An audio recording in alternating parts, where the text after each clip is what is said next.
Hello বন্ধুগণ, এই যে দেখতে পাচ্ছ যে ছাগলটার পা হচ্ছে ন্যাংরা, তো মানে বাঁকানো। তো ছাগলটার এখন চিকিৎসা করতে হবে।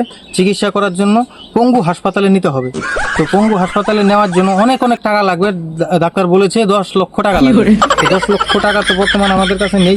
আর ছাগলটির মা বাবা যে আছে তারা খুব নিরীহ মানুষ, মানে কাজকর্ম করে খেতে পারে ঠিকই, দিন আনে দিন খায়। ছাগলটার মা বাবার এরকম সমস্যায় আছে, তার জন্য বাচ্চাটিকে তারা শান্তশিষ্ট করতে পারছে না।